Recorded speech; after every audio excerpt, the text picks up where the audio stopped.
Dear student, Soumen Soumen বাড়ি থেকে বেরিয়ে 15 মিটার দক্ষিণে গিয়ে, দেখো সাপোজ, ভালো করে বুঝতে হবে কিন্তু বিষয়গুলো, ভালো করে না বুঝলে কিন্তু হবে না, খুবই সহজ, ভালো করে বুঝতে হবে। দক্ষিণে মিটার, সাপোজ এখানে ওর বাড়ি ছিল, আচ্ছা এখান থেকে 15 মিটার দক্ষিণে, ধরো এটা north, south, east and this is West.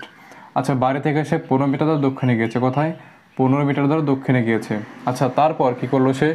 বাম দিকে, দক্ষিণে যাওয়ার পর সে বাম দিকে ঘুরে গেছে। আচ্ছা দক্ষিণের বাম দিক কোনটা হবে? পূর্ব দিক। তাহলে সে কোন দিকে ঘুরেছে? পূর্ব দিকে। দেখো কতটা গিয়েছে? 12 মিটার। সাপোজ এদিকে সে 12 মিটার গিয়েছে, এখন এখানে আছে। তারপরে যাওয়ার পর আবার বাম দিকে ঘুরে, আচ্ছা ধরো তুমি পূর্ব দিকে আছো, তো পূর্বের বাম দিক কোনটা হবে? উত্তর দিক। সো সে কোন দিকে ঘুরেছে? নর্থের দিকে। ঘুরে কতটা গিয়েছে দেখো তো? 7 মিটার। কতটা? 7 মিটার।